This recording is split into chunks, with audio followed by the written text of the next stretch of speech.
anything out, but she knew her father was inside, for she could smell his familiar odour, a mixture of glue, leather and pipe tobacco.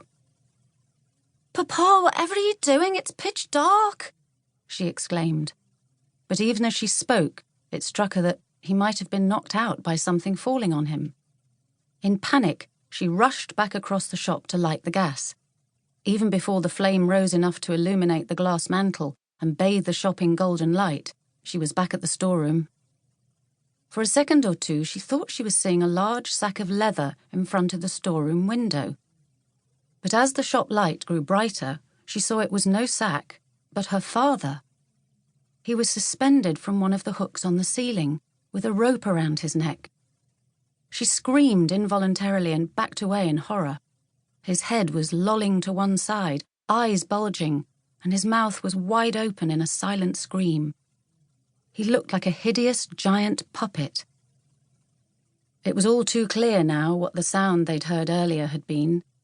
As he'd kicked away the chair he'd been standing on, it had knocked a box of oddments, tins of shoe polish, and bottles of leather dye onto the floor.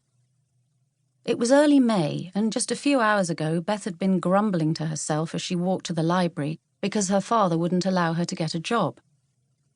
She had finished with school the previous year, but he insisted daughters of gentlefolk stayed at home, helping their mothers until they married.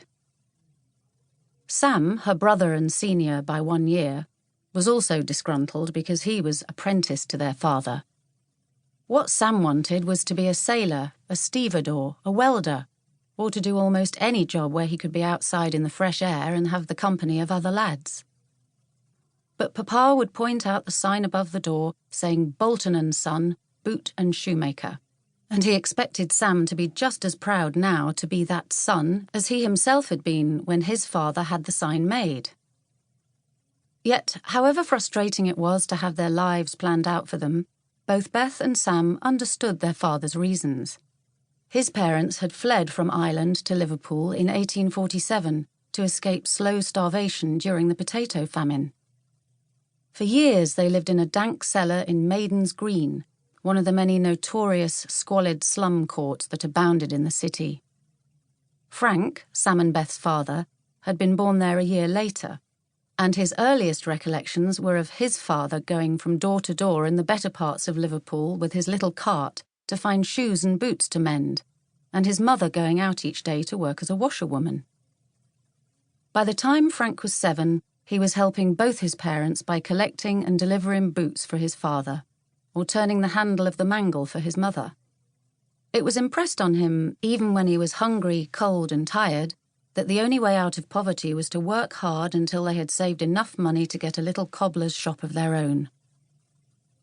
Alice, Sam and Beth's mother, had an equally tough childhood, for she had been abandoned as a baby and brought up in the foundling home. At 12, she was sent out to be a scullery maid, and the story she told of the exhausting work and the cruelty of the cook and housekeeper were the stuff of nightmares to Beth. Frank was 23 when he met 16-year-old Alice, by which time he and his parents had achieved their goal and had a tiny shop with 2 small rooms above. Alice had often said with a smile that her wedding day was the happiest day of her life, because Frank took her to live with his parents.